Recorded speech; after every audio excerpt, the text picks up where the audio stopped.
Dear friends, welcome to tonight's Miss Marple mystery, The Clock That Struck Death.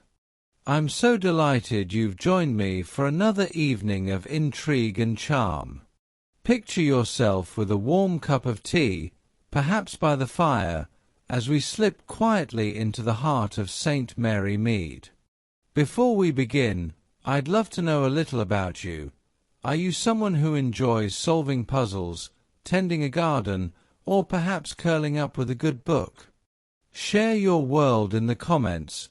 It's always wonderful to hear from our community. Now, let's unravel tonight's secret together. Chapter 1. The Peaceful Village and the Strange Chimes. It was a crisp autumn morning in St. Mary Mead, the kind that painted the hedgerows in gold and russet and sent a pleasant chill through the air.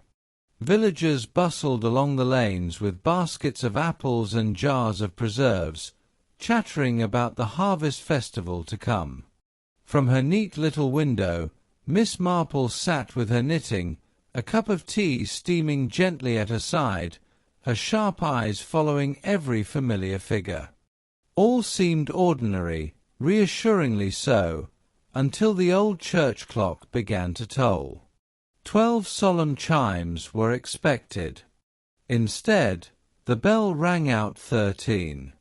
Evening came early to St. Mary Mead, as it always did in the waning days of September. A cool mist drifted across the lanes, softening the outlines of cottages and hedges, and the village square glowed with lanterns strung in cheerful loops for the harvest festival. Children darted between the stalls, laughing as they carried paper bags of sugared almonds, while their mothers chatted over steaming mugs of spiced cider. The air was thick with the scent of roasted chestnuts, warm bread, and damp leaves, a patchwork of comfort stitched together by tradition. Miss Marple walked slowly through the square, greeted at every turn by smiles and polite nods. Though she accepted a paper cup of mulled apple wine from the vicar's wife, she was far more interested in what she heard than what she tasted. For the true life of any village, she knew, was not in its festivals or ceremonies, but in the murmurs that passed, half-whispered, between neighbours. That evening, the whispers circled endlessly around one subject, the church clock. Only that morning it had tolled 13 when it ought to have tolled 12, and the villagers were divided on whether to laugh or shudder. Mrs. Sims from the bakery, with flour still dusting her apron, declared that old Mr. Carter the clockmaker must be slipping in his age. Mr. Pritchard, who fancied himself a rationalist, insisted the mechanism simply needed oiling. But others, particularly the young housemaid Annie, who had a gift for stirring trouble, hinted that the clock's strange behaviour was a warning, an omen of misfortune. Miss Marple listened with mild amusement, her eyes keen beneath the brim of her soft felt hat. She noted the way Annie's gossip quickened the hearts of the younger women, and how the vicar, flustered by all this talk of superstition, insisted the church bell was a steadfast servant of God, incapable of mischief. She even caught the faintest flicker of unease pass over Mrs. Harrow's face, the wealthy widow with her immaculate gloves, though whether it was the chill in the air or something more, Miss Marple could not yet say. The evening pressed on in merriment despite the mutterings. A fiddler struck up a lively tune, and couples began to dance upon the cobblestones, their laughter bright against the cool night. Lanterns swayed gently in the breeze, casting long, friendly shadows across the square.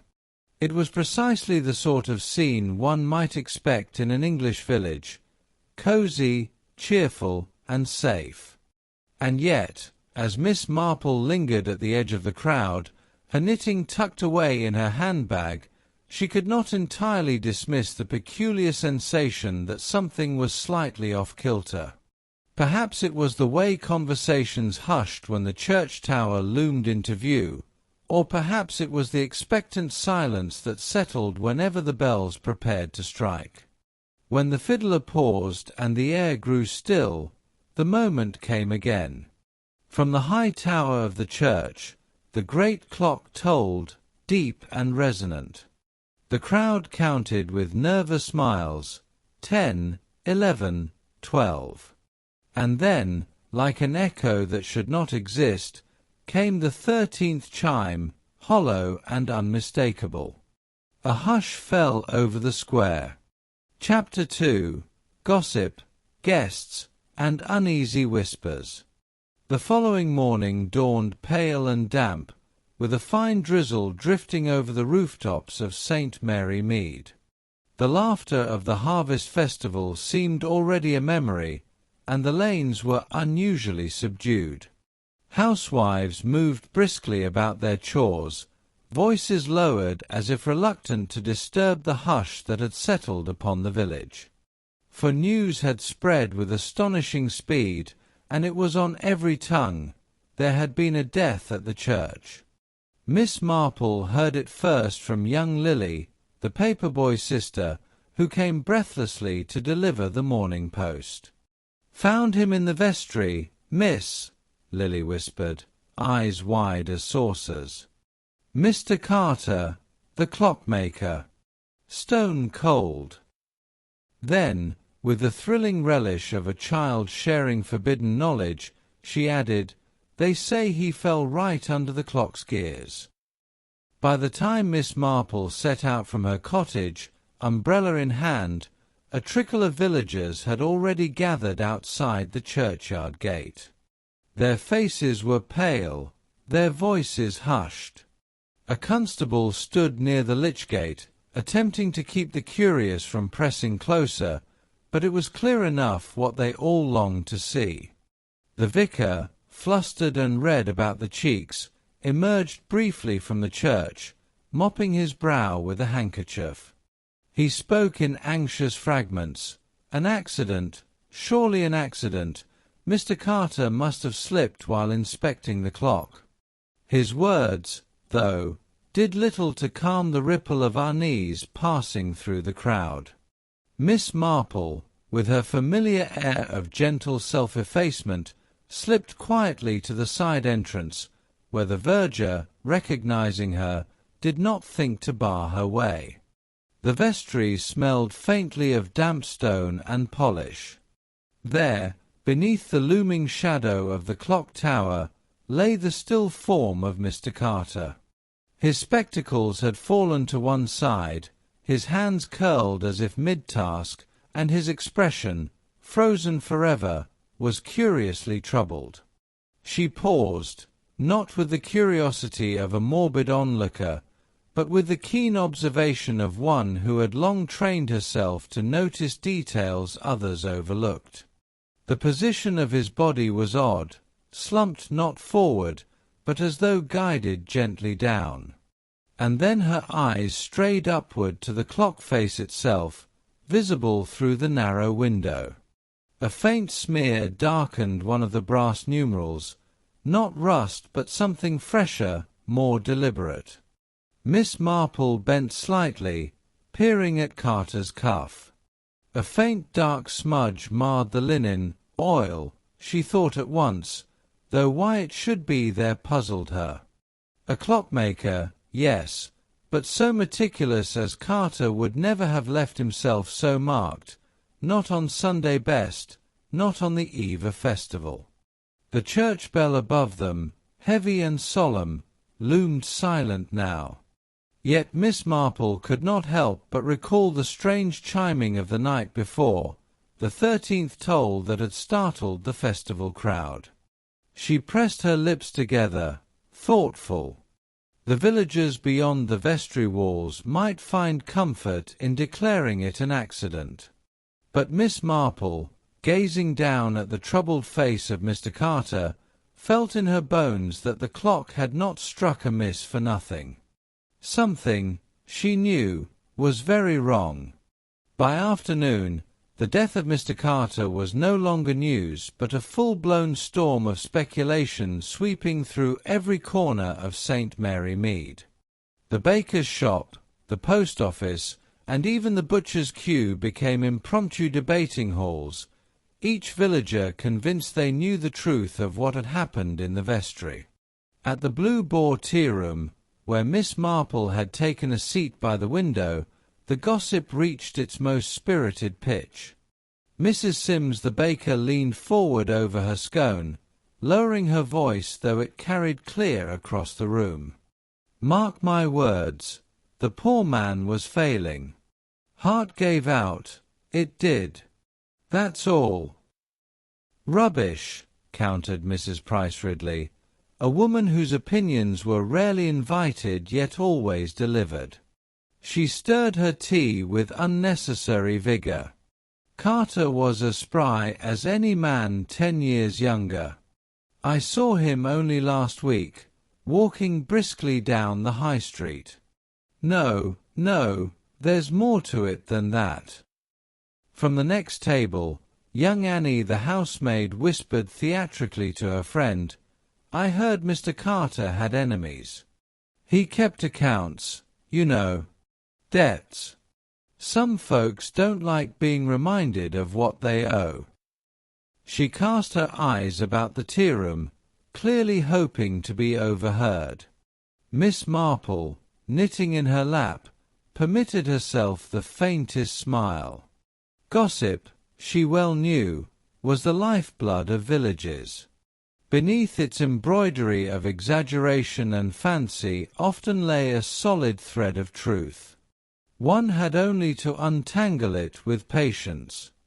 As if summoned by Annie's words, the conversation turned toward Mrs. Harrow, the wealthy widow who lived in the large house beyond the green. Several pairs of eyes darted toward the door as though expecting her to appear. Mrs. Harrow was rumoured to owe Carter a considerable sum for the restoration of a fine but temperamental grandfather clock. Some whispered he had threatened to remove it when she delayed payment. Others hinted their quarrel had grown heated in recent days. Meanwhile, the vicar, burdened by the uncomfortable role of both shepherd and suspect observer, moved about the village assuring one and all that Carter's death was a tragic accident. His earnest reassurances, however, seemed only to fan the flames. Each denial served to deepen the villagers' conviction that something darker was afoot. Miss Marple sipped her tea, her pale blue eyes moving placidly from speaker to speaker. She noticed how Mrs. Price Ridley puffed herself up with authority, while Annie fairly glowed with the delight of being the bearer of secrets. What caught her attention most, however, was a quieter remark from a gardener at the far end of the room. He spoke of seeing Carter outside the church on festival night, not alone, but in heated discussion with a figure whose face he could not discern. Miss Marple's needles clicked steadily. She did not comment, for to reveal one's interest too early was to spoil the flow of useful chatter.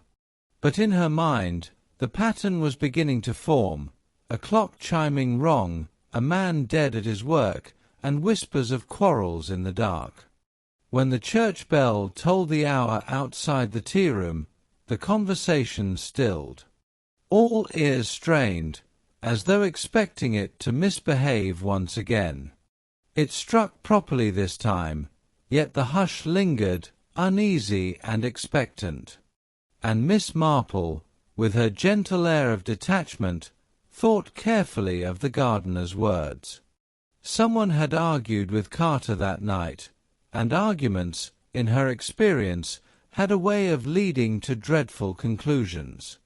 Chapter 3. The 13th stroke of midnight.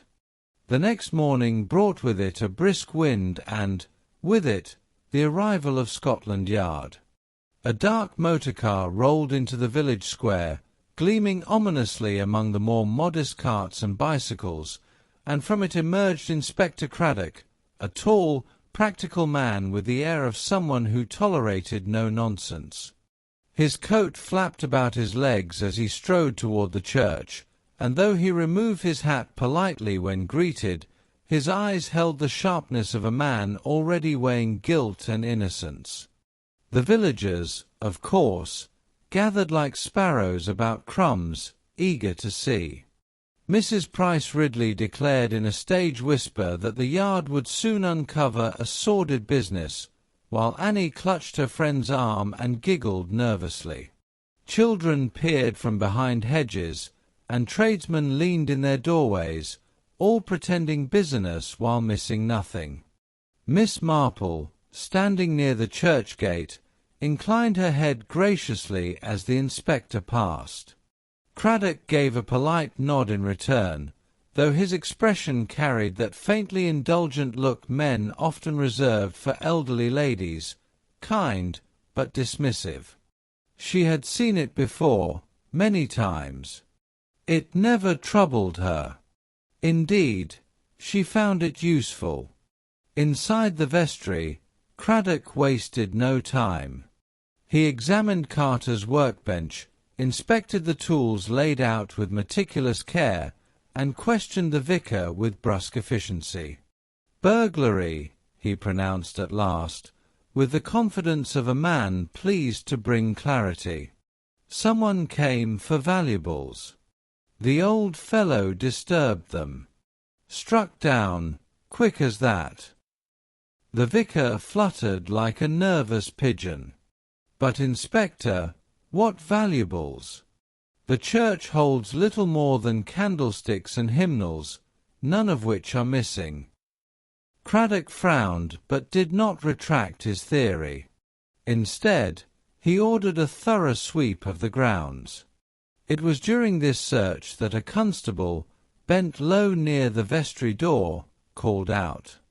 There, half embedded in the damp earth, was a footprint.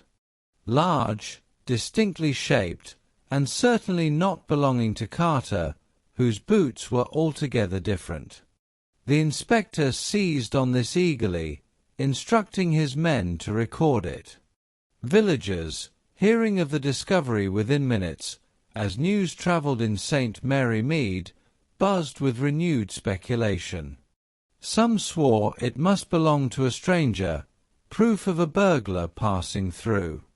Others were quick to assign it to known villagers, whispering names with the thrill of scandal. Through it all, Miss Marple listened.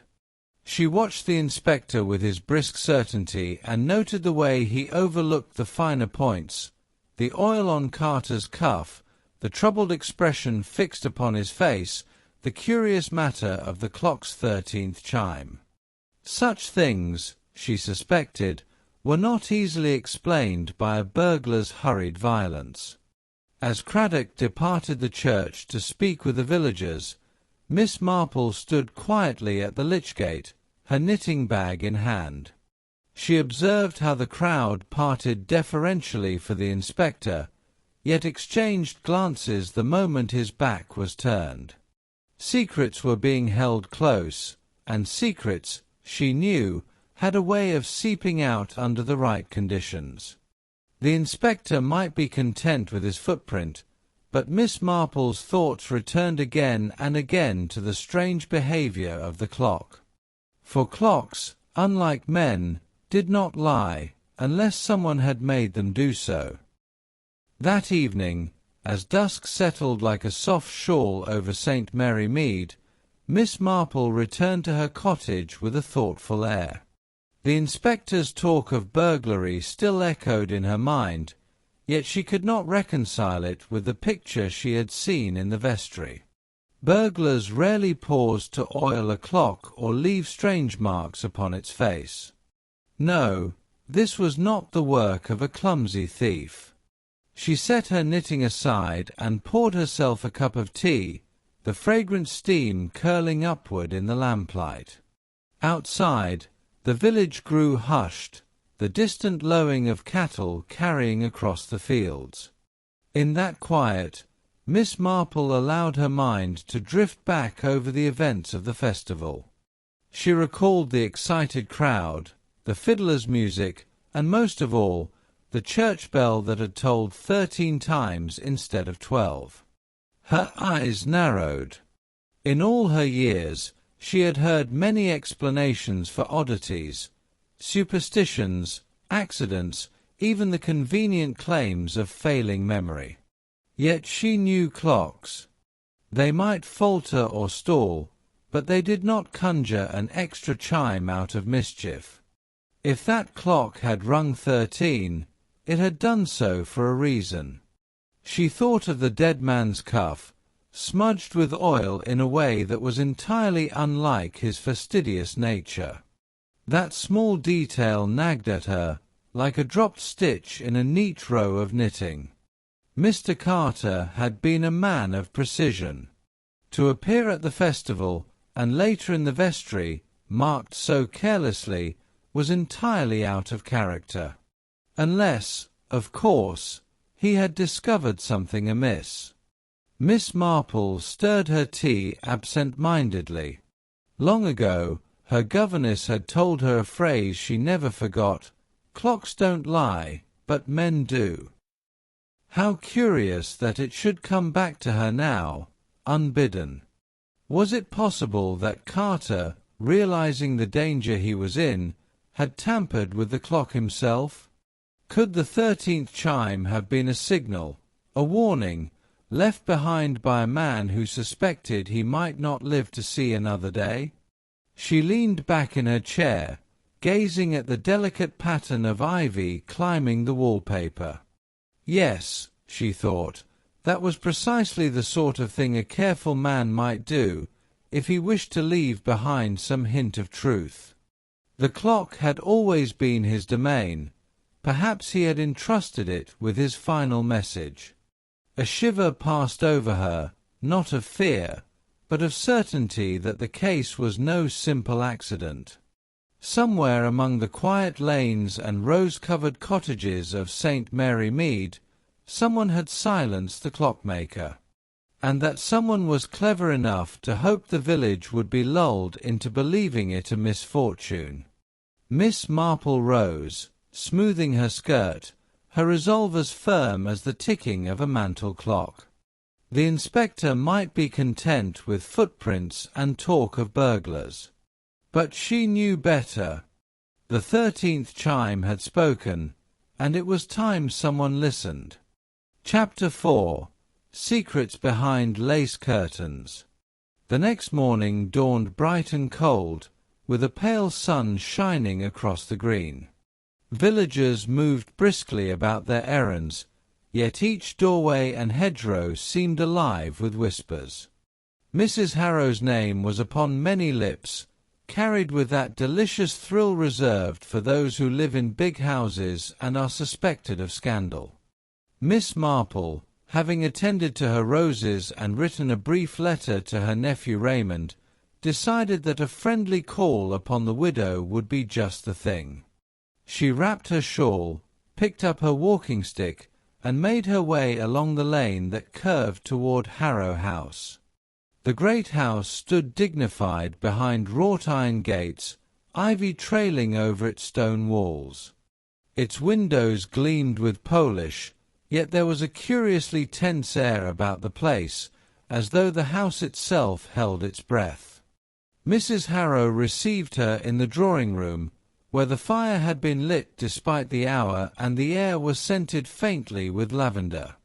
She was a handsome woman still, tall and severe, with an elegance that had not diminished in widowhood. The silver tea service gleamed on a tray, and in the corner a long case clock ticked steadily, though its hands were slightly off the hour. "My dear Miss Marple," Mrs. Harrow said, smoothing her gloves as she poured. "How good of you to call. These village tragedies do unsettle one so. Poor Mr. Carter. Quite dreadful." Her tone was polite, yet her eyes, dark, restless, betrayed an unease beneath the surface. Miss Marple accepted her cup with a mild smile. "Yes, indeed. Mr. Carter was much respected for his diligence. I imagine you knew him rather well, being such an admirer of clocks, and so fortunate as to have that beautiful piece in the hall." Mrs. Harrow stiffened almost imperceptibly, then gave a dismissive little laugh. "Oh, he was engaged to repair it once or twice, nothing more. An old clock is like an old horse, it develops faults no one can truly remedy." Miss Marple's gaze wandered, seemingly idle, over the lace doilies and polished surfaces. Her eyes paused on a corner of the sofa cushion, where a folded slip of paper protruded just slightly, as though hastily tucked away. When Mrs. Harrow rose to fetch a plate of biscuits, Miss Marple, under the guise of adjusting her knitting bag, glimpsed the handwriting, Carter's neat, precise script. "A receipt. Such a pity," Miss Marple murmured, when the widow returned, "that his accounts should now be left unsettled. No doubt he was most particular about them." Mrs. Harrow's gloved hand trembled as she set down the plate.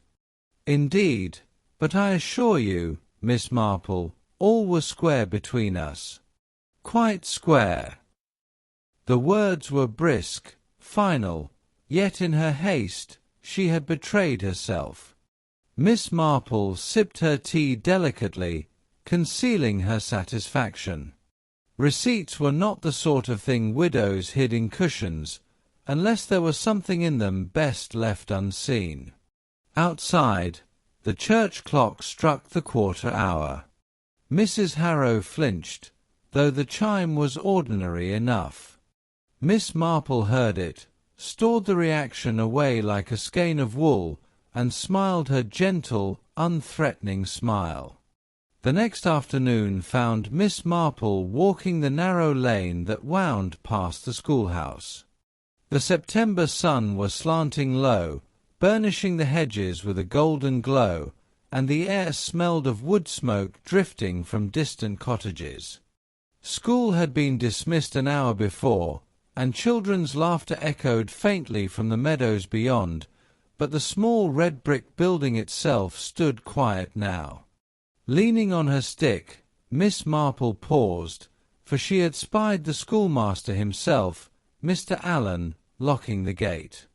He was a young man, far younger than most who chose to settle in sleepy villages, a thoughtful sort, with spectacles perched precariously upon his nose and ink stains that betrayed a scholar's untidiness. Though polite, he was a little shy of the older villagers, who, in turn, regarded him with mild suspicion. "Not quite one of us," they would murmur, as country folk often did of newcomers. "Good afternoon, Mr. Allen," Miss Marple called in her gentle voice. "How very industrious you look.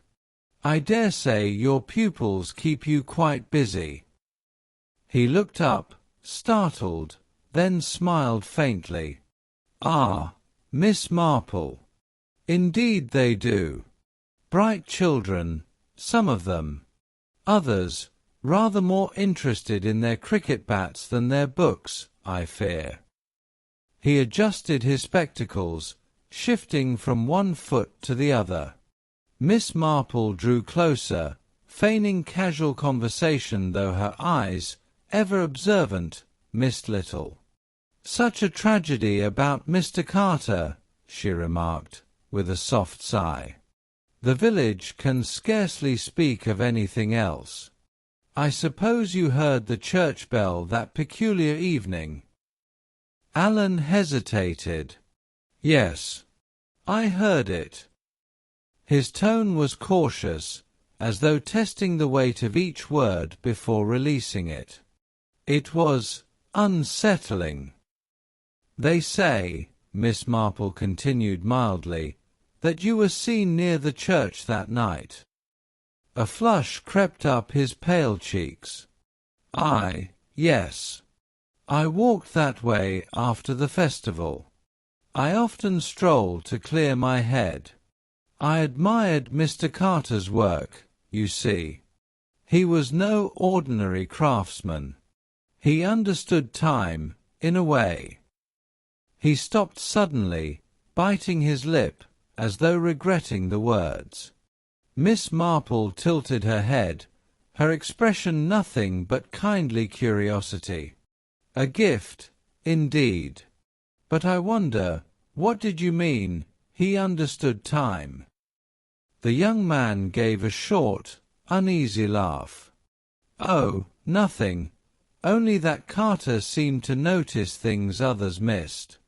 He once told me that a clock could reveal truths if one knew how to read them. I thought it a curious remark at the time. Now, he trailed off, pushing his spectacles higher on his nose. Now, Miss Marple prompted gently. Now, I rather think he knew something dangerous. Perhaps about Mrs. Harrow. He lowered his voice, glancing around as though the hedges themselves might be listening. But I shouldn't speak of it. People don't like meddling. And you, Miss Marple, well, forgive me, but you'd be wise not to meddle either. The clock keeps its own secrets. Miss Marple inclined her head, as though accepting the caution with gratitude. Yet her mind, already turning like the cogs of a well-wound mechanism, stored away every word. A young schoolmaster with a taste for evening walks, a dead clockmaker, a widow hiding receipts, and a clock that told 13. Yes, the pattern was knitting itself more tightly. The tea-room at St. Mary Mead was at its busiest just after 4, when the day's chores were done and gossip could be exchanged under the comforting cover of teapots and scones. Miss Marple, seated near the lace-curtained window with her knitting neatly tucked into her bag, appeared to be simply enjoying her slice of seed cake.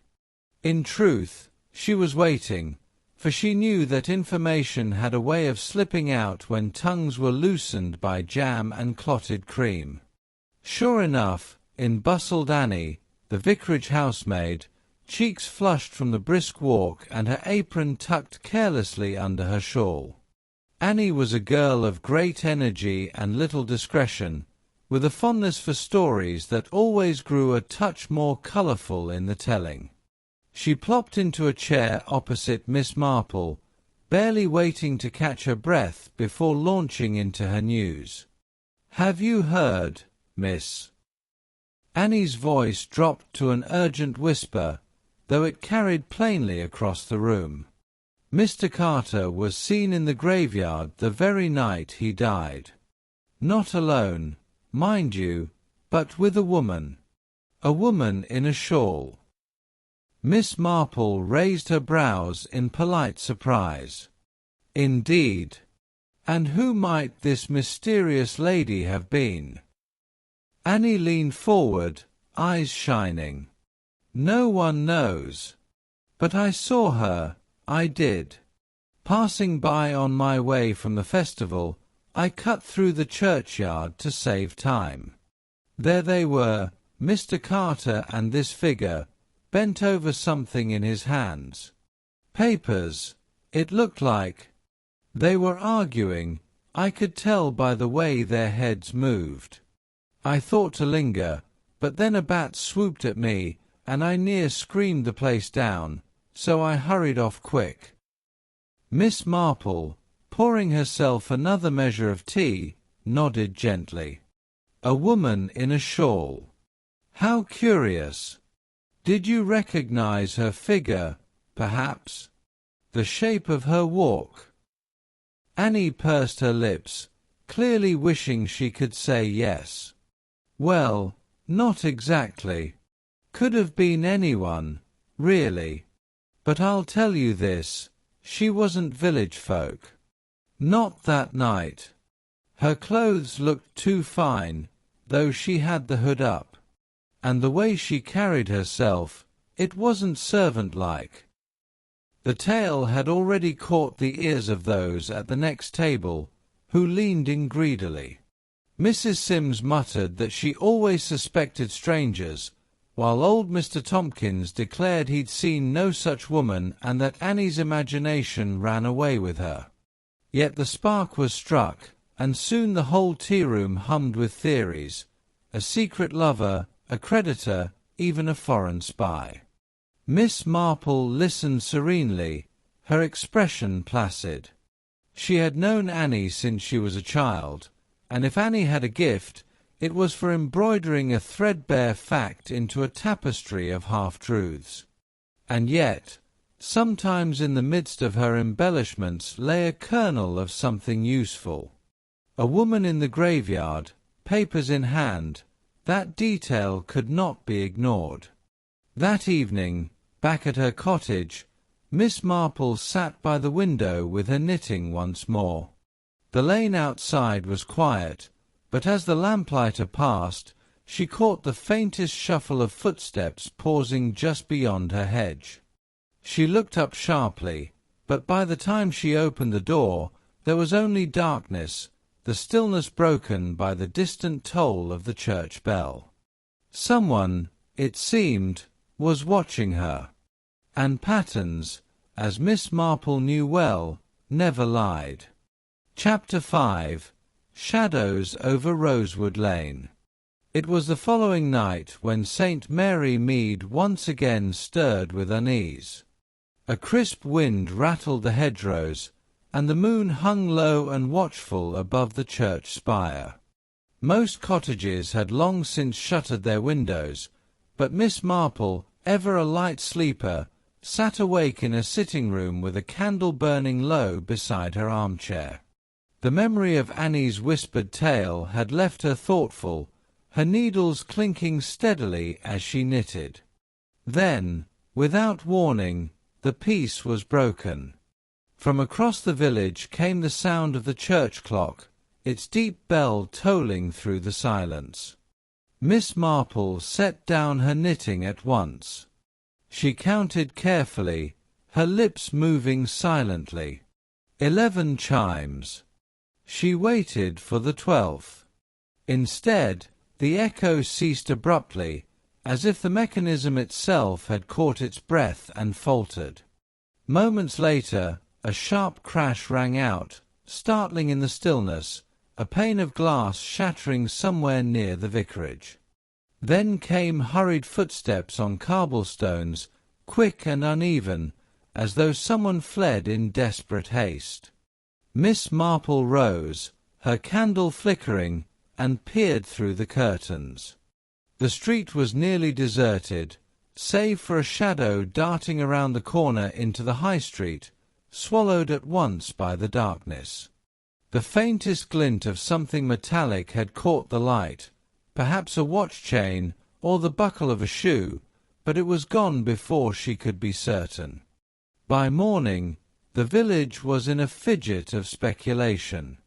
Mrs. Price declared it was a burglary, old Mr. Tompkins muttered of mischievous boys, and Annie, wide-eyed and eager, insisted it must be the ghost of Mr. Carter himself, come back to finish unfinished business. But the truth lay somewhere else, Miss Marple suspected, and truth was seldom shouted aloud in the tea-shop. At the vicarage, where the damage had been done, the evidence was plain. A small side window forced open, shards of glass scattered across the study floor. Nothing appeared stolen, but the desk drawers were left half open, papers rifled through in great haste. The vicar, red-faced and anxious, wrung his hands. "I cannot imagine who would want to tamper with my poor sermons." Miss Marple's eyes fell upon a corner of parchment protruding from the mess, marked with faded clockmaker's script. She bent, feigning to straighten the vicar's books, and her keen gaze absorbed the detail without drawing attention. Someone had not been searching for sermons, but for Carter's notes.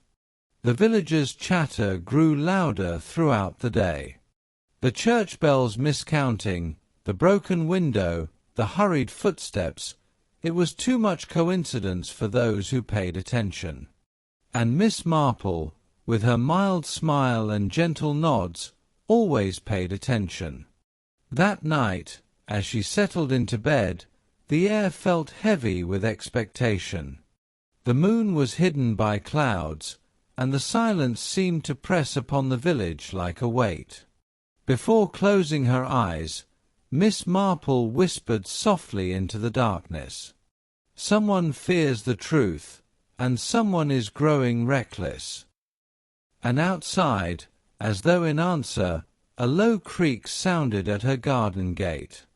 The following morning dawned pale and mist-laden, the kind of morning when the hedgerows glistened with dew and the whole village seemed hushed, as though holding its breath. Miss Marple, bonnet tied neatly and walking-stick in hand, made her way toward the church. She had, of course, a very proper reason for calling, bringing chrysanthemums for the altar, but her true interest lay in the vicar's study. The burglary of the night before had left the vicar rather flustered, and in his eagerness to prove that nothing important was missing, he had invited Miss Marple to see for herself that the church records were untouched. To anyone else, this might have seemed unnecessary. To Miss Marple, it was a golden opportunity. Inside, the study smelled of Polish and candle wax, a comforting aroma made slightly less pleasant by the faint draught whistling through the cracked window. The desk, though tidied since last night, still bore signs of intrusion, drawers not quite pushed in, a paperclip bent out of shape, a faint smear of soil upon the carpet. The vicar, hovering anxiously, gestured toward a heavy leather-bound ledger. "Our clock records," he explained, "meticulously kept for decades. Not of much interest to a thief, surely. Though I did find this page left open this morning." Miss Marple bent closer. The ledger's entries were written in a firm, old-fashioned hand, Mr. Carter's, without doubt. Lists of repairs, notations of costs, the occasional marginal comment about springs and weights. But on the most recent page, something stood out. A figure had been hastily scrawled in the margin, almost obliterated in a later attempt to rub it out. 13. Miss Marple's eyes narrowed ever so slightly. An odd correction, don't you think? One does not often make such a slip when recording times. The vicar peered. "I dare say you are right. Perhaps Mr. Carter was distracted." She let the thought hang politely, though her mind whirred. A man as methodical as Mr. Carter did not record 13 by chance. It was a deliberate mark. Perhaps a message, perhaps a clue. As Miss Marple turned the pages carefully, she noticed another peculiarity. Several sheets bore faint impressions, as though someone had pressed hard while writing on the page above. Lifting the paper to the light, she could just make out traces of words, payment, threat, and, more intriguingly, tower. By the time she left the vicarage, chrysanthemums arranged dutifully on the altar, her suspicions had deepened.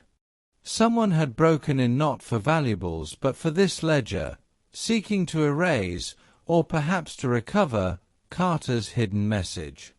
The mystery of the 13 chimes, the whispered quarrel in the graveyard, and now the curious notes in the clockmaker's hand, all were weaving themselves into a darker tapestry. As she stepped into the village square, mist curling about her ankles, she caught sight of a figure watching from across the way. The woman, shawled, brisk of step, turned quickly into the lane toward the old mill before Miss Marple could raise her hand. "Not village folk," Miss Marple murmured to herself. And that, she knew, meant trouble. By mid-afternoon, the mist had given way to a weak sunshine, casting a mellow glow across St. Mary Mead.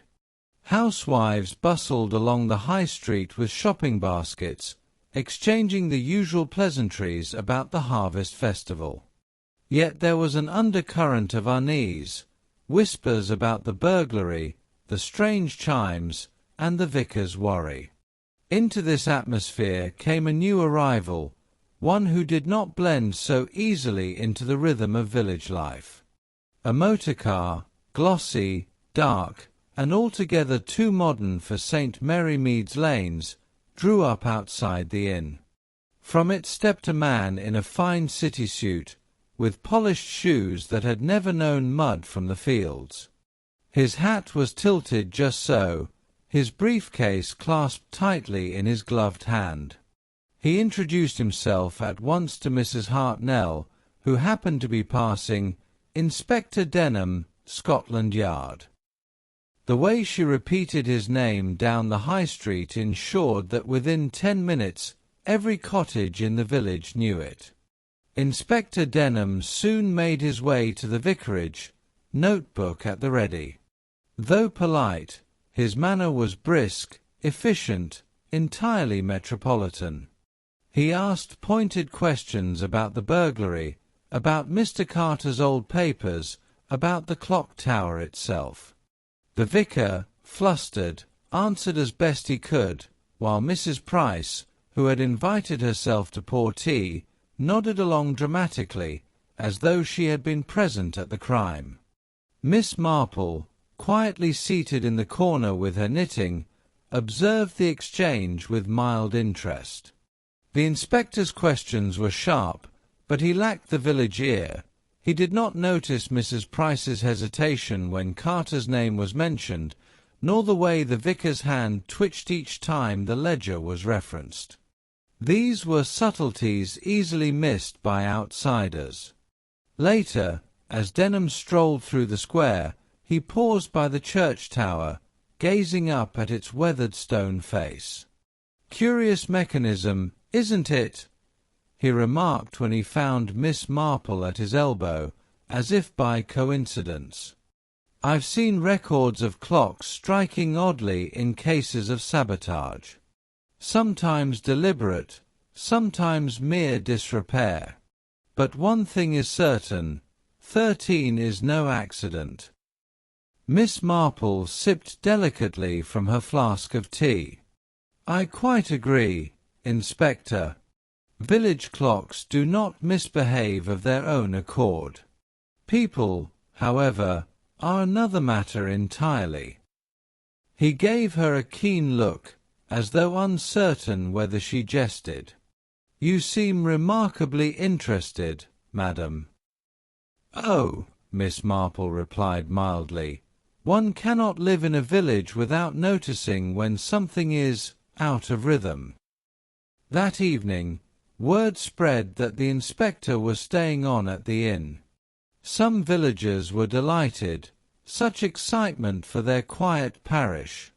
Others muttered uneasily about outside interference. Yet in the cosy lamplight of the Blue Boar, where the inspector dined alone, a figure lingered in the shadows beyond the window, watching. The glint of eyes, quickly withdrawn, suggested that his presence was not welcome to all. Miss Marple, returning home by way of the square, caught sight of that watcher too. And with a sigh, she realized that events in St. Mary Mead were moving faster than most imagined. Chapter 6. Patterns in the Puzzle. The next morning brought a gentler mood to the village, as though St. Mary Mead, unsettled by the previous night's unease, sought refuge in routine. By 10 o'clock, the little tea shop on the high street was filled with its usual congregation, ladies with hats tilted just so, tradesmen's wives exchanging the week's small triumphs and grievances, and the ever-observant Miss Marple, tucked neatly into her favourite corner with a plate of scones and a pot of strong Darjeeling. The clink of teaspoons, the rustle of newspapers, and the low hum of conversation made a cozy symphony. Yet beneath the ordinary pleasantries, threads of gossip twisted and knotted like lace. Mrs. Price Ridley, who never missed an opportunity to spread tidings, leaned forward conspiratorially. "I'm told," she whispered to Mrs. Hartnell, "that Inspector Denham is not here merely for a burglary. Oh no, much more than that. They say Scotland Yard suspects the late Mr. Carter was involved in, well, something rather shady. Smuggling, perhaps. Or worse." Mrs. Hartnell gasped, nearly dropping her teacup. Nonsense. Mr. Carter was the soul of reliability. Why, he wound the church clock as faithfully as he attended service. "That may be," Mrs. Price countered with relish, "but didn't we all hear those dreadful 13 chimes? And didn't he argue with someone in the graveyard? If that doesn't suggest secrets, I don't know what does." At another table, young Mary Finch, the schoolteacher, spoke in hushed tones to her friend. "My uncle swears he saw a stranger loitering near the tower last week, pretending to sketch. Perhaps the same person Miss Marple mentioned seeing yesterday evening." Her friend leaned closer, eyes wide. Then perhaps it wasn't a burglary at all, but a search for whatever Mr. Carter left behind. Miss Marple stirred her tea with quiet precision, listening as the theories spread like wildfire. It was always so. The village was a living organism, gossip its bloodstream. Amidst the chatter, truths and falsehoods mingled freely, but now and then a sharp ear might catch a note of genuine importance. She looked up just in time to see Mrs. Price Ridley pale slightly, as though realizing she had said more than intended. Her eyes darted toward the window, where Inspector Denham's figure was just visible, striding toward the post office. Mrs. Price immediately changed the subject to apple chutney, but the shift was too abrupt, too nervous. Miss Marple's lips curved in the faintest smile. She had seen such diversions before, when a woman wishes to bury a dangerous truth beneath the safe cover of recipes and preserves. By the time the tea shop emptied, whispers had woven themselves into something like certainty. Carter had harbored a secret, and the oddities surrounding the clock were the key.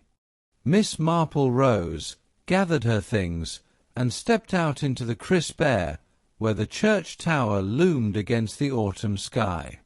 Its silent face seemed to watch over the square with a patience that was almost menacing. The 13th chime, she thought, had not yet rung its last echo. That night, St. Mary Mead slept beneath a veil of mist, the air carrying the faint scent of damp earth and wood smoke. Most cottages were dark by 10, their windows glowing only with the last embers of fires banked low. Yet in the churchyard, where the ivy clung stubbornly to ancient stones, another drama was quietly unfolding. At precisely midnight, a figure crept through the shadows, moving with far more confidence than a casual passerby. The latch of the vestry door rattled softly, then gave way. A lantern beam flickered across the pews, illuminating motes of dust and the worn brass plaques of long-forgotten parishioners. Whoever entered had no reverence for the sanctity of the place. Their steps were hurried, purposeful, directed. It was not the offertory box they approached this time, but the tower staircase. The spiral rose in silence, damp stone underfoot, each creak of wood betraying the intruder's urgency. Higher and higher they went until the chamber with the clockworks opened before them. The old gears, half buried in shadow, seemed to glisten with an oily menace. The visitor set down the lantern, pulled free a crowbar, and pried at the floorboards beneath the great mechanism. A sharp sound rang out, a board splintering, then footsteps below. The intruder froze. Downstairs, the vicar, roused from his sleep by an uncanny instinct, had come to check on the vestry. He carried only a candle, his cassock hastily thrown over nightclothes, but his voice echoed firm in the hollow nave. "Who's there? This is sacred ground." The answer came not in words but in action. The lantern above was snuffed out, plunging the stairwell into pitch black. The vicar's candle flickered wildly as the sound of rapid descent thundered toward him. He barely had time to step aside as a shadowy form hurtled down, knocking him against the stone wall. By the time he recovered his breath, the door had banged open and the figure vanished into the fog. Minutes later, villagers stirred at the sound of the church bell clanging wildly, struck not by its mechanism but by a human hand in hurried escape. Windows opened, whispers floated across hedgerows. By the time Inspector Denham arrived, the crowd was already thick with speculation. Some claimed the thief sought buried treasure, others swore the clock tower itself concealed a hidden chamber. Miss Marple, wrapped in a neat shawl, appeared with the same quiet composure she always carried. She listened carefully as the vicar described the intruder's strength, the haste, the darkness. Then her gaze drifted to the tower, where the gears loomed silent once more. "Curious, is it not," she said softly, "that the first burglary sought money, yet the second sought something quite different? One wonders whether Mr. Carter's clock was merely telling the time or keeping a secret." The villagers gasped at her words, though she had spoken them almost as if to herself. But Denham, scribbling in his notebook, looked up sharply. And somewhere beyond the mist, a lantern flared briefly, then vanished into the night. Morning brought a brisk wind that rattled the hedges and scattered the last golden leaves across Rosewood Lane. Villagers gathered in uneasy knots, their conversations peppered with the latest excitement. The vicar's near collision with the midnight intruder had spread like wildfire, embroidered at each retelling until the burglar was described as everything from a hulking brute to a spectral monk. But while tongues wagged, Miss Marple made her quiet way to the church, her basket swinging lightly at her side, as though she was simply bringing flowers for the altar. Inside, Inspector Denham was already bent over the clock chamber floor, the lantern from the night before retrieved and now standing beside him. Several boards had been pried loose, revealing a narrow cavity beneath. His brow furrowed as he straightened, holding up a small bundle wrapped in oilcloth. "Smuggling, perhaps," he suggested, though without conviction. He untied the cloth to reveal papers, aged, yellowed deeds, and letters tied in a neat sheaf. The ink had blurred in places, but the name repeated most often was Carter. The vicar leaned in, adjusting his spectacles. Parish records, by the look of it. Some of these should never have left the vestry. But Miss Marple's blue eyes, sharp despite their mildness, focused on a single sheet that fluttered in Denham's hand. "If you would be so kind, Inspector, yes, that one. Notice the date. 1922. And the signature at the bottom, not Carter's at all, but the late Squire Harwood." Denham raised his brows. Harwood. His estate passed cleanly to his nephew, did it not? "Cleanly, yes," Miss Marple murmured, "but perhaps not lawfully." The implication hung in the dusty air. The vicar crossed himself, muttering about greed in holy places, while Denham carefully slipped the papers into an evidence folder. But Miss Marple's mind was already stitching together threads, each villager's remark and each shadowy detail aligning with a pattern she had glimpsed before. Outside, the gossip swirled anew. Mrs. Price Ridley declared the papers must concern secret wartime codes. Young Mary Finch suggested they were love letters hidden to avoid scandal. The butcher's wife was convinced they pointed to treasure buried beneath the church. Miss Marple only smiled faintly at each theory, tucking away their words like scraps of fabric for a quilt. Later, as she poured herself a fresh cup of tea, her thoughts turned to Carter. A quiet man, yes, but one with an unusual loyalty to his duties. Why, then, would he squirrel away documents that belonged in the parish chest? The 13th chime still echoed in her memory, not the mark of madness, but of intention. Carter had meant to leave a signal. The kettle whistled softly, and Miss Marple leaned back in her chair, knitting needles in hand once more. The village might spin tales of smuggling, treasure, or romance, but she knew better. Behind the papers, behind the break-ins, lay something deeper, a secret buried for decades, and a motive strong enough to kill for. And she suspected it was about to rise to the surface. The following afternoon found St. Mary Mead hushed in a curious way, as though the very air held its breath. The villagers went about their chores, sweeping leaves, fetching milk, preparing apple preserves, but all with half an ear tilted toward the church, where the vicar had asked Inspector Denham, and, quite deliberately, Miss Marple, to call upon him. The vicar's study was a cosy, book-lined room, warmed by a small coal fire and scented faintly of beeswax polish. Yet the man himself looked pale, his hands restless upon the arm of his chair. His spectacles glimmered nervously as he addressed them. "I fear," he began haltingly, "that I have not been entirely forthcoming. Matters of parish confidentiality, you understand. But after last night, after seeing the intruder so near, well, I cannot withhold it any longer." Inspector Denham leaned forward, his pencil poised. Miss Marple, her knitting needles clicking gently, looked up with an expression of polite attention.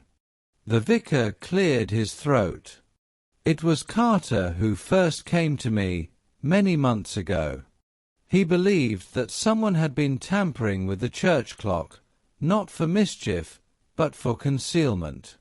He showed me a loose panel in the clock chamber floor, where old records and letters had been hidden. He suspected they were of importance, though he could not say how."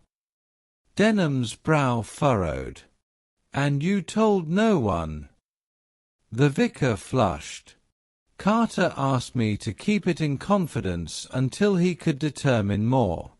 He was a conscientious man, Inspector, though perhaps not as cautious as he ought to have been.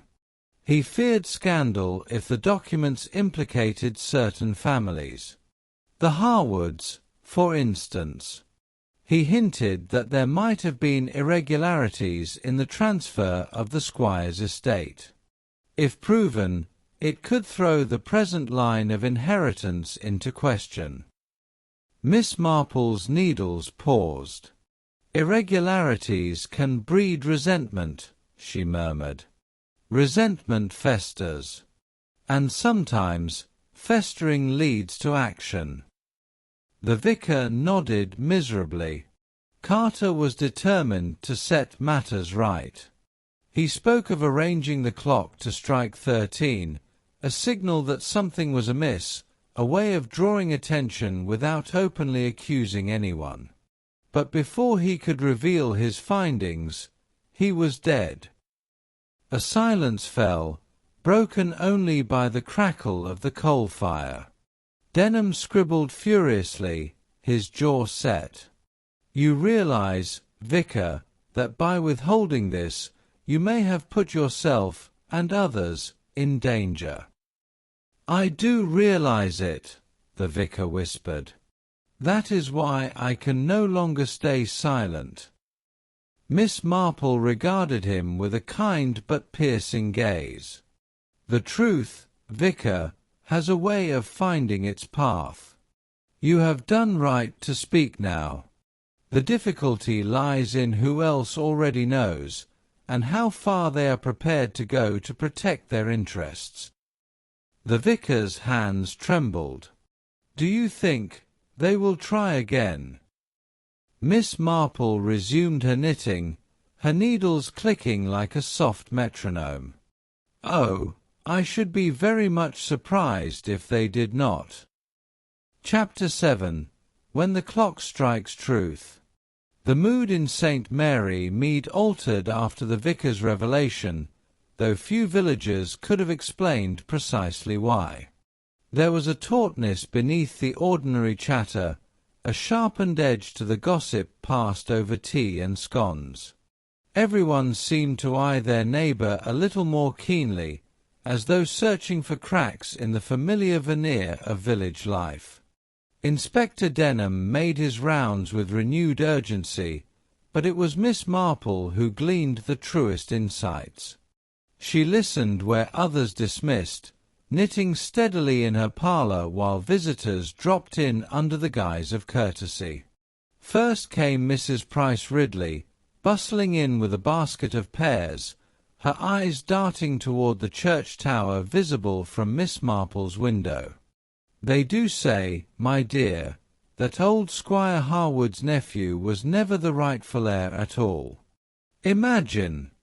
An entire estate built upon a false claim. It would serve him right, if you ask me. Prideful man never greets one properly in the lane." She sniffed, clearly savouring the scandal. Next was young Mary Finch, cheeks pink with excitement. "I overheard father speaking with the inspector, something about forged signatures and missing deeds. Only think, Miss Marple, what if Carter uncovered evidence that could ruin the Harwoods entirely? No wonder he was silenced." Her voice dropped to a conspiratorial whisper. "It's almost like the novels at the lending library." Miss Marple smiled gently, but her mind worked steadily. Scandal, forgery, inheritance, yes, such things were powerful motives.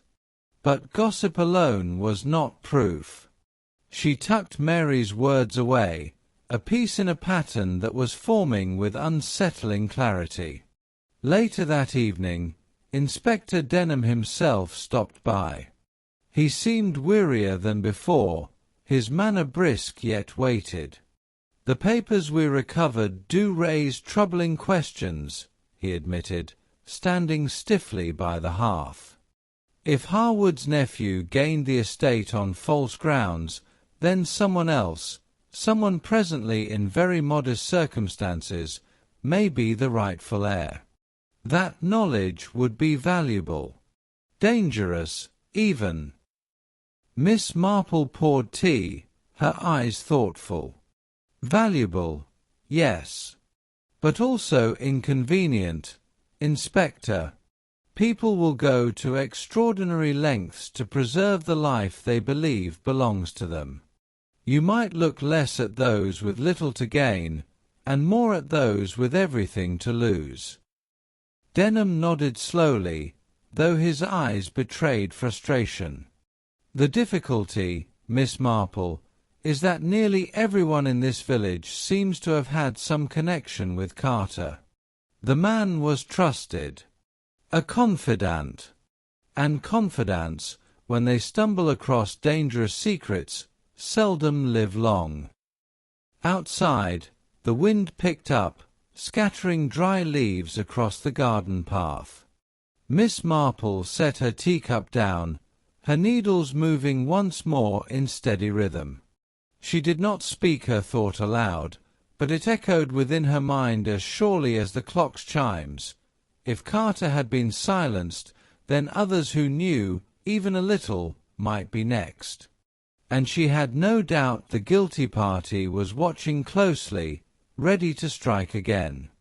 The village lay cloaked in silence, the kind that presses upon windows and doors, as though the night itself were holding a secret. St. Mary Mead was accustomed to peace after dark, curtains drawn, hearths banked, and cats curled beside the fire. Yet on this particular night, an air of expectancy stirred, as though the village itself was waiting. Miss Marple, in her neat bedroom above the lane, could not sleep.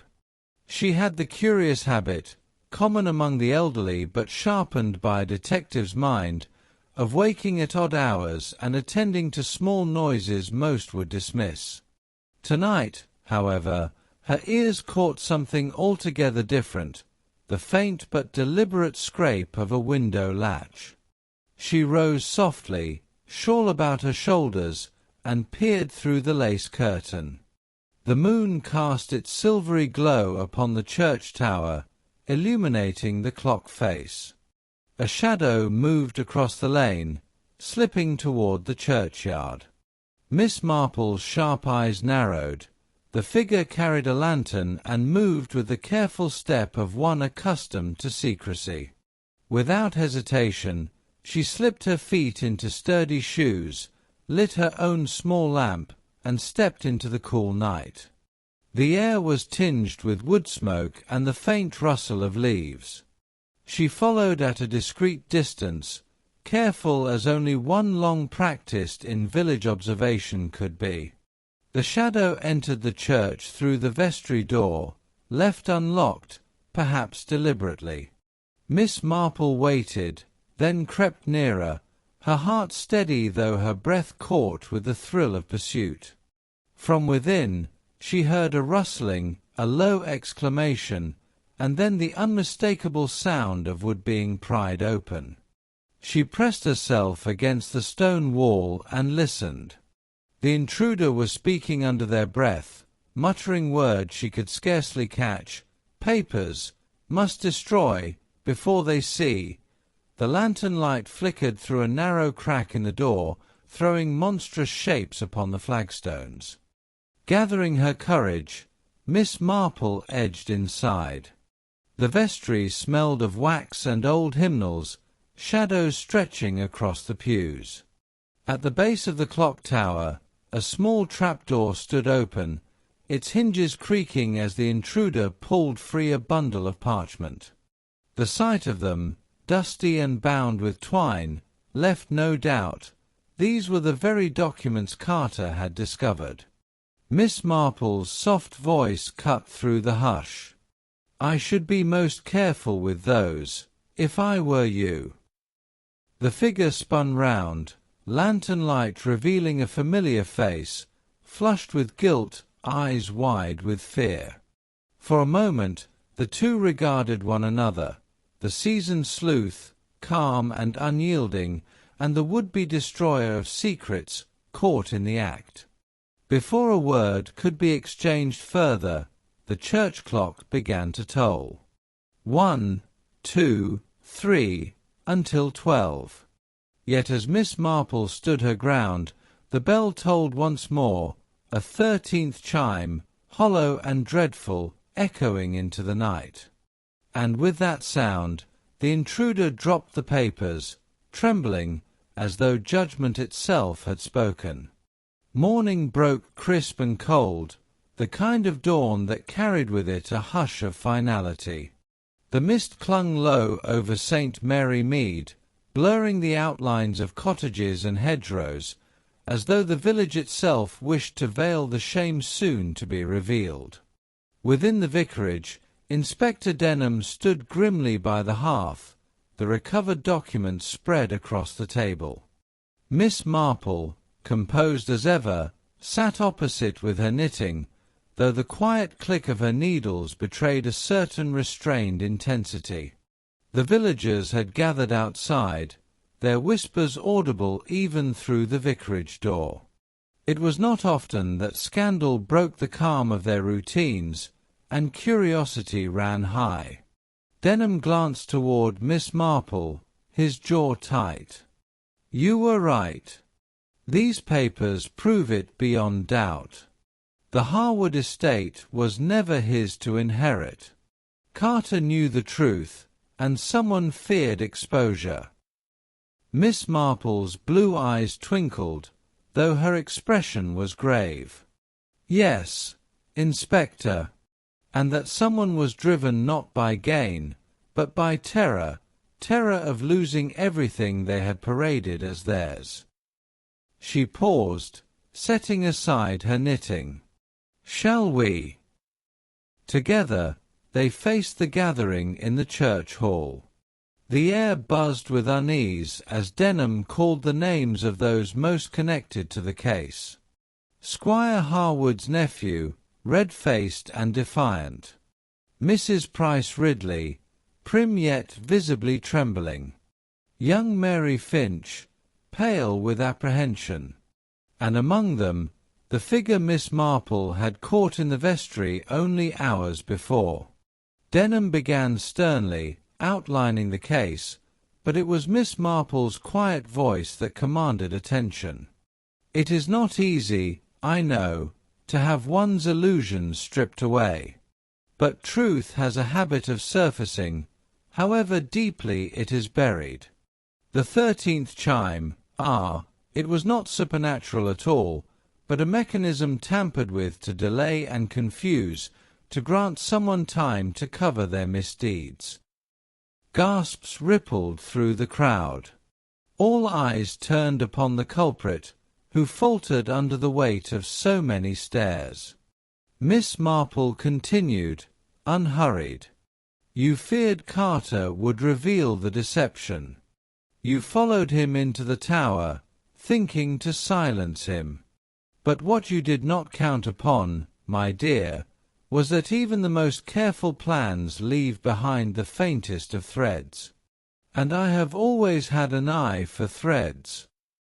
A sob broke the stillness. The guilty party, face pale and drawn, confessed in halting words. They had not meant to kill, they insisted, only to frighten, to silence. Yet fear, when mixed with desperation, had led to a darker act. Denham placed a steadying hand on their shoulder as the villagers murmured, scandal and sympathy intertwining in their voices. Miss Marple, meanwhile, merely folded her hands in her lap, her expression tinged with melancholy. She knew too well that beneath the charm of hedgerows and roses, human frailty always lurked, waiting for its chance. The clock outside struck the hour, 12, properly this time. No more, no less. The scandal settled over St. Mary Mead like the lingering mist of an autumn dawn. For several days, the village hummed with whispers, retellings over teacups, muttered judgments exchanged at the grocer's, and sympathetic sighs offered in hushed tones at the church gate. Yet, as with all things in village life, the rhythms of normalcy crept back with surprising swiftness. Chickens still needed feeding, washing still needed hanging, and Sunday sermons were delivered as though no shadow had passed. Miss Marple, however, carried her own quiet reflections. Sitting once more by her window with her knitting, she observed the world with that mixture of tenderness and shrewdness so particular to her. She saw how Mrs. Price Ridley avoided eye contact in the lane, how the Harwood nephew stormed off to London with much fuss and little dignity, and how young Mary Finch held her head higher than before, as though some heavy burden had been lifted from her shoulders. The church clock, repaired at last, told the hours with steady dignity. No more mysterious 13th chime disturbed the peace. Yet, to those who had lived through the odd events of the harvest festival, each measured note carried a faint echo of unease, a reminder that even the most ordered of places could conceal disruption. Inspector Denham paid Miss Marple a final visit before leaving the matter to the courts. He found her, unsurprisingly, in her garden, fussing over a bed of late-blooming chrysanthemums. "You've a knack, Miss Marple," he said gravely. "Every time I think I've seen enough to account for human mischief, you remind me that evil can wear the most respectable of faces." Miss Marple smiled, brushing soil from her gloves. "Evil, Inspector, is very often quite dull and ordinary. It is greed, fear, jealousy, all those little weaknesses magnified when people think no one is watching. But in a village, well, someone is always watching, don't you find?" Denham chuckled, tipping his hat. "And usually, it's you." When he departed, Miss Marple returned indoors, where the kettle whistled merrily. She poured herself a cup of strong tea and allowed herself the comfort of a slice of seed cake. Beyond her window, children skipped along the lane, their laughter bright against the crisp air, as though the world itself were eager to turn the page. She sipped her tea, eyes glinting with quiet satisfaction. The case of the 13th chime had come to its end, though she knew, in that wise way of hers, that another puzzle would one day arrive, as they always did. For villages, however charming, were simply microcosms of the wider world, filled with virtues and flaws, secrets and revelations, kindness and cruelty. The church bell rang again, calm and proper. 12 strokes. No more, no less. Miss Marple smiled softly, as though the sound confirmed what she already knew. Order had been restored, at least for now. And in that serene moment, she returned to her knitting, the click of her needles mingling with the steady rhythm of village life continuing on. The days that followed brought a gentler air to St. Mary Mead, as though the village itself wished to mend the faint cracks left behind. The harvest festival concluded with laughter and song, the scent of spiced cider and warm bread drifting from the church hall. Children paraded with their baskets of apples, and the choir sang hymns that echoed with comfort rather than dread. The great scandal, though still whispered about in corners, began its slow retreat into the folds of memory, softened by time and the balm of ordinary life. Miss Marple, never one to linger in the limelight, resumed her quiet habits. Her garden demanded attention, with late roses to prune and bulbs to set for spring. Neighbours stopped by for a word of thanks or, more often, for a subtle reassurance that all was indeed well again. She listened with patience, her kind eyes crinkling, and dispensed gentle advice about preserves, ailments, or the inevitable tangles of village gossip. One crisp evening, as the sun slipped low behind the hedgerows, Miss Marple set aside her knitting and stepped into her garden. The air was rich with the earthy scent of fallen leaves.